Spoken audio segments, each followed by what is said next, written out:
ఖమ్మంలో ఇటు వరంగల్లో ఎడతెరిపేయకుండా కురిసిన వర్షాలతో తీవ్ర ఇబ్బందులు ఎదుర్కొంటున్నట్లుగా తెలుస్తోంది. ఇప్పటికే అధికార యంత్రాంగం అప్రమత్తమైంది. లోతట్టు ప్రాంతాలను ప్రజలను అప్రమత్తం చేశారు. ఎక్కడికక్కడ పునరావాస కేంద్రాలను ఏర్పాటు చేసి అక్కడికి తరలిస్తున్నట్లుగా తెలుస్తోంది. అప్డేట్స్ మా కరెస్పాండెంట్ వరంగల్ నుంచి నవీన్ సిద్ధంగా ఉన్నారు లైవ్ ద్వారా అందించేందుకు. అలాగే ఖమ్మం నుంచి శ్రీధర్ లైవ్ లో సిద్ధంగా ఉన్నారు. ముందుగా శ్రీధర్, ఏంటి పరిస్థితి ఖమ్మంలో? ఇప్పటికే పునరావాస కేంద్రాలకు తరలించినట్లుగా తెలుస్తోంది. మంత్రి ఆదేశాల మేరకు అక్కడ ప్రజలు ఎదుర్కొంటున్న ఇబ్బందులు కావచ్చు, అధికారులు తీసుకుంటున్న చర్యలు కావచ్చు, వీటన్నిటికి సంబంధించి ఒకవైపున మంత్రి కూడా ఇప్పటికే తుమ్మల నాగేశ్వరరావు ఆదేశాలు ఇచ్చినట్లుగా తెలుస్తూ ఉంది కదా, ఎప్పటికప్పుడు ప్రజలను సురక్షిత ప్రాంతాలకు తరలించాలి అంటూ ఏంటి వివరాలు మొత్తంగా? ఎస్ నవీన్, ఖమ్మం నగర ప్రజలకు మున్నేరు ముప్పు తప్పడం లేదు. మున్నేరు ఖమ్మం వద్ద ఉగ్ర రూపాన్ని దాల్చింది. మున్నేటికి ఎగువ ప్రాంతంలో భారీ వర్షాలు కురుస్తుండడంతో ఆ ఫ్లో అంతా వరదంతా కూడా ఖమ్మం వైపు నుంచే వెళ్లాల్సిన పరిస్థితి. దీంతో ఖమ్మం నగరం పరివాహ ప్రాంతంలో ఖమ్మం నగరంలో మున్నేరు ఖమ్మం నగరాన్ని ఒరుసుకుంటూ ప్రవహిస్తూ ఉంటుంది. ఆ మున్నేరు పరివాహ ప్రాంతంలో ఉన్న కాలనీలన్నీ కూడా నీట మునిగి జలమయమయ్యే పరిస్థితి. గత ఏడాది కూడా ఎవరు ఊహించిన రీతిలో, చరిత్రలో ఎన్నడూ కనీ విని ఎరగని రీతిలో మున్నేటికి వరద ముప్పు ముంచుకొచ్చి ఖమ్మం నగరం సగానికి పైగా నీట మునిగిన పరిస్థితి. దీంతో రాష్ట్ర వ్యవసాయ శాఖ మంత్రి తుమ్మల నాగేశ్వరరావు అప్రమత్తమయ్యారు. ఆయన 2 రోజుల నుంచి, అంటే తుఫాన్ రాబోతుందని చెప్పేసి వాతావరణ శాఖ అధికారులు హెచ్చరికలు జారీ చేసిన నాటి నుంచి కూడా ఆయన అప్రమత్తమై అధికారులతో ఎప్పటికప్పుడు సమీక్ష జరుపుతున్నారు. ఖమ్మం కలెక్టర్ అనుదీప్తో పాటు సిపి సునీల్ దత్, ఇతర మున్సిపల్ అధికారులతో అందరితో కూడా ఆయన ఎప్పటికప్పుడు ప్రతి గంటకి ఆయన రివ్యూ చేస్తూ సమీక్ష చేస్తూ పునరావాస కేంద్రాలకు ప్రజలను ఏ విధంగా తరలించాలి, ముందుగా ఏ ప్రాంతాలు ముప్పుకు గురవుతాయి, ఆ ప్రాంతాల ప్రజలను వాళ్ళకి ఎటువంటి ఆస్తి నష్టం, ప్రాణ నష్టం జరగకుండా, ఎటువంటి సమస్యలు ఇబ్బందులు తలెత్తకుండా ఏ విధంగా పునరావాస కేంద్రాలు తరలించాలి, పునరావాస కేంద్రాల్లో ఎటువంటి ఏర్పాట్లు చేయాలి, ఎటువంటి సహాయ చర్యలు చేపట్టాలనే దానిపైన తుమ్మల ఎప్పటికప్పుడు సమీక్షిస్తున్నారు. తుమ్మల నాగేశ్వరరావుతో పాటు రాష్ట్ర కాంగ్రెస్ నాయకులు తుమ్మల యుగంధర్ కూడా ఖమ్మంలో పర్యటిస్తూ మున్నేరు పరివాహ ప్రాంతంలో ఉన్న కాలనీల్లో ప్రజలను కలుసుకుంటున్నారు. ఆయన ఆ ప్రజలకు భరోసా ఇస్తున్నారు, ధైర్యాన్ని చెప్తున్నారు. మీరు ఎవరు అధైర్యపడాల్సిన అవసరం లేదు, భయపడాల్సిన అవసరం లేదు, నేను మీకు అండగా ఉంటాను. తుమ్మల నాగేశ్వరరావు ఎప్పటికప్పుడు మంత్రి తుమ్మల అధికారులతో మాట్లాడుతున్నారు, అన్ని రకాల సహాయ చర్యలు చేపడుతున్నాం, ఎవరు అధైర్యపడవద్దు, ఎవరికి ఎటువంటి నష్టం ఎటువంటి కష్టం రాకుండా చూసుకునే బాధ్యత మాదని చెప్పేసి ఆయన భరోసానిస్తూ పునరావాస కేంద్రాలకు వెళ్ళి అక్కడ వాళ్ళకి ఇస్తున్న ఆహార పదార్థాలతో పాటు అక్కడ ఉన్న సౌకర్యాలను కూడా ఆయన సమీక్షిస్తున్నారు. మనతో తుమ్మల యుగంధర్ ఉన్నారు, వారితో ఒకసారి మాట్లాడదాం. సార్, ఖమ్మం నగరానికి మున్నేరు ముప్పు తప్పడం లేదు. ఒకవైపు పెద్ద ఎత్తున రిటైనింగ్ వాల్ నిర్మాణం జరుగుతుంది.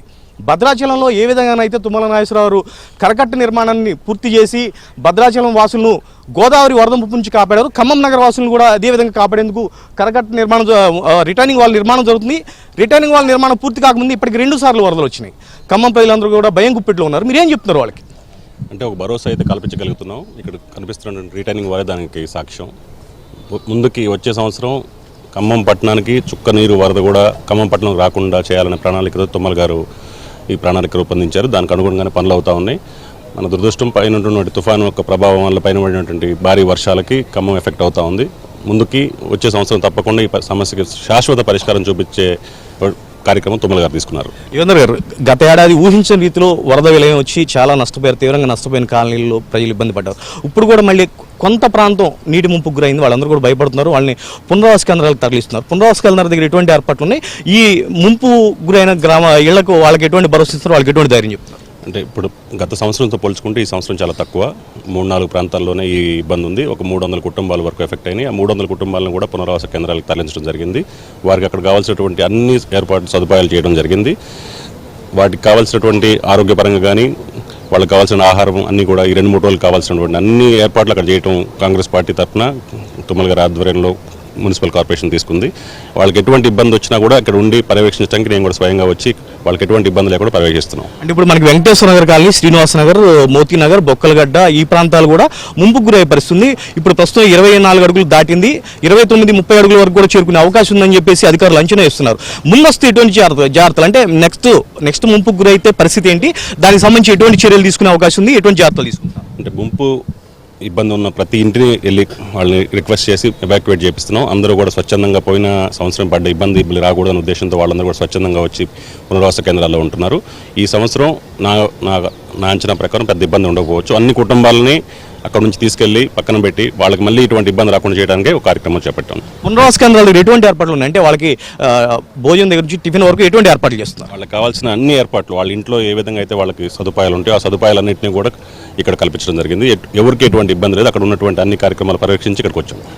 మున్నేరు ముంపు ప్రాంత ప్రజలు ఎవరూ కూడా భయపడాల్సిన అవసరం లేదు, అందరూ ధైర్యంగా ఉండండి. పునరావాస కేంద్రాల దగ్గర కూడా ప్రత్యేకమైన ఏర్పాట్లు చేస్తున్నాం, ఎక్కడ ఎటువంటి అసౌకర్యం కలగకుండా చర్యలు తీసుకుంటున్నామని చెప్పేసి తుమ్మల నాగేశ్వరరావు చెప్తున్నారు. మరోపక్క రాష్ట్ర మంత్రి తుమ్మల నాగేశ్వరరావు ఎప్పటికప్పుడు అధికారులతో సమీక్షిస్తున్న పరిస్థితి ఉంది. ఒకవైపు రాష్ట్ర కాంగ్రెస్ నాయకులు తుమ్మల యుగంధర్ ముంపు ప్రాంతాల్లో పర్యటిస్తూ ప్రజలను కలుసుకుని వాళ్ళకి ధైర్యం చెప్తున్నారు. ఇంకోవైపు అధికార యంత్రాంగం అప్రమత్తమైంది. ముందుగా ఏ ప్రాంతాలు ముంపు గురైతే ఆ ముంపు ప్రాంతాల ప్రజలకు ముందస్తుగానే హెచ్చరికలు జారీ చేస్తూ వారికి సంబంధించిన నిత్యావసరాల సామాన్లు అన్ని కూడా సర్దుకొని పునరావాస కేంద్రాలు తరలే విధంగా ఏర్పాట్లు చేశారు. మున్నేరుకి మరికొద్ది గంటల పాటు ఈ ముప్పు ఉంటుంది, ఆ తర్వాత క్రమేపీ తగ్గిపోతుంది. ఎందుకంటే ఇప్పటికే ఎగువ ప్రాంతంతో పాటు ఖమ్మం నగరంతో పాటు ఖమ్మం పరిసర ప్రాంతాలు ఎగువ ప్రాంతాల్లో వర్షం ఆగిపోయింది, పైన ఎక్కడ కూడా వర్షం వచ్చే పరిస్థితి లేదు. కాబట్టి కొద్ది గంటల్లో ఈ ప్రభావం తగ్గుతుందని చెప్పేసి అధికారులు అంచనా ఇస్తున్నారు. దీనికి సంబంధించి అన్ని రకాల ఏర్పాట్లు చేశాం. ఇంకా ఒకవేళ వర్షం పెరిగి ముంపు వస్తే ఏ విధమైన ఏర్పాట్లు చేయాలి, ఎటువంటి సమస్యలను అయినా సరే ఎదుర్కొనేందుకు సిద్ధంగా ఉన్నామని చెప్పేసి తుమ్మల యుగంధర్ చెప్తున్నారు. అధికారులు కూడా ఇక్కడ సమీక్షిస్తున్న పరిస్థితి అయితే ఖమ్మం నగరంలో ఉంది. Naveen, over to studio. Thank you Sridhar, thanks for the updates.